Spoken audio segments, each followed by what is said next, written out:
Nó ok thì bây giờ mình sẽ phi bay thử cho các bạn xem nha. Quay cho thiệt nhiều vòng cho các bạn, cho dây thun nó cứng lại luôn, thì lúc đó các bạn phi sẽ được xa hơn.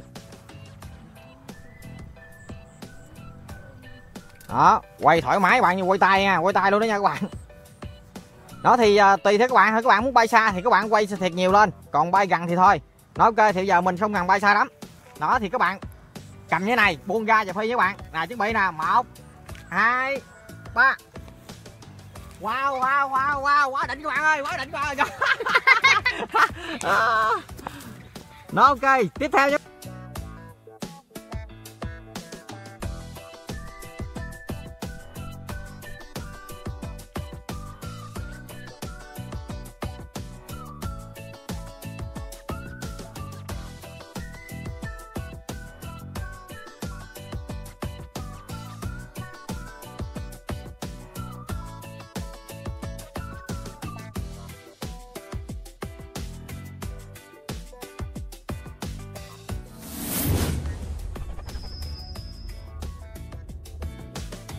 Rồi, xin chào tất cả các bạn. Đó, trên tay mình đây chính là chiếc máy bay cánh băng giá rẻ nhất Việt Nam luôn nha các bạn. Đó thì con này giá rất là rẻ luôn, chỉ 12k thôi. Đó thì sản phẩm này mình mua trên Shopee nha các bạn.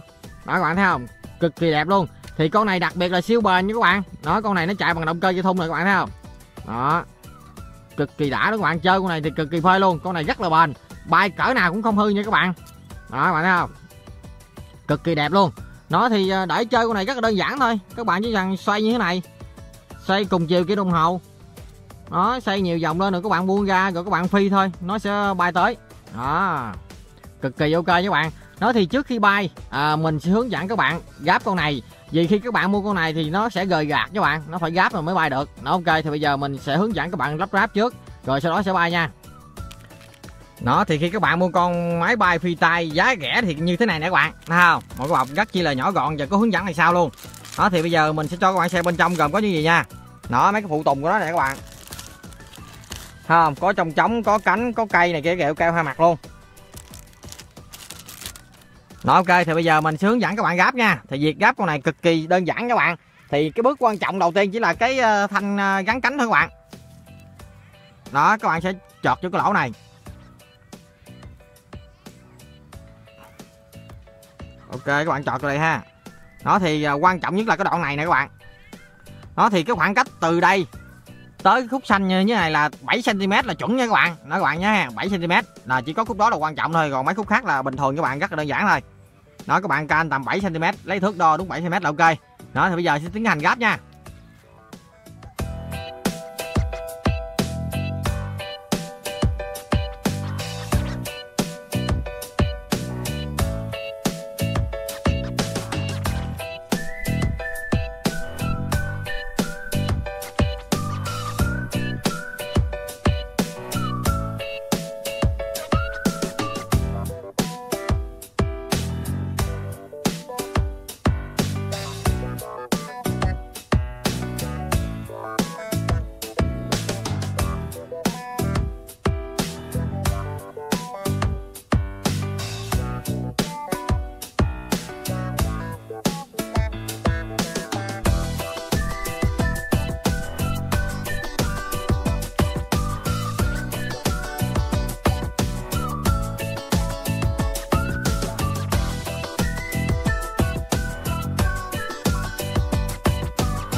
Nó ok thì bây giờ mình sẽ phi bay thử cho các bạn xem nha. Đó, các bạn sẽ quay như thế này, quay cho thiệt nhiều vòng nha các bạn, cho dây thun nó cứng lại luôn, thì lúc đó các bạn phi sẽ được xa hơn. Đó, quay thoải mái các bạn, như quay tay nha, quay tay luôn đó nha các bạn. Đó thì tùy theo các bạn thôi, các bạn muốn bay xa thì các bạn quay thiệt nhiều lên, còn bay gần thì thôi. Nó ok thì bây giờ mình không cần bay xa lắm. Đó thì các bạn cầm như thế này, buông ra và phi với các bạn. Nào chuẩn bị nè, 1 2 3. Wow wow wow wow, quá đỉnh các bạn ơi, quá đỉnh các bạn ơi. Nó ok, tiếp theo nha các bạn. Con quay. Nó ok thì bây giờ sẽ bay lần 2 nha các bạn. Đó các bạn thấy không, cực kỳ đẹp luôn nha các bạn. Rồi phi nha, 1, không được chụp với đứa, khi nào buông ra thì mới được nha. 1 2 3. Wow wow wow, bay quá bay các bạn ơi, quá đỉnh luôn các bạn ơi. Nó ok, cực kỳ đã nha các bạn. Đó thì bây giờ sẽ bay lần 3 nha các bạn, cực kỳ đẹp nha. Ok phi nha. Ồ, bay cực kỳ đã luôn các bạn ơi. Đó, cực kỳ đã các bạn ơi, kìa kìa kìa kìa kìa. Ok. Đó ok thì bây giờ Minh Nhí sẽ phi cho các bạn xem nha. Rồi Minh Nhí chuẩn bị đi, 1 2 3. Ok, Minh Nhí phi cực kỳ hay nha các bạn. Wow wow wow wow wow, hay quá Nhí ơi. Rồi tiếp tục Nhí ơi. Đó, bạn Nhí là phi cực kỳ hay nha các bạn.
Nó ok thì bây giờ mình sẽ tạm ngưng video ở đây nha các bạn. Nó nếu thấy hay thì các bạn nhớ like, đăng ký kênh của mình để xem những video tiếp theo nha.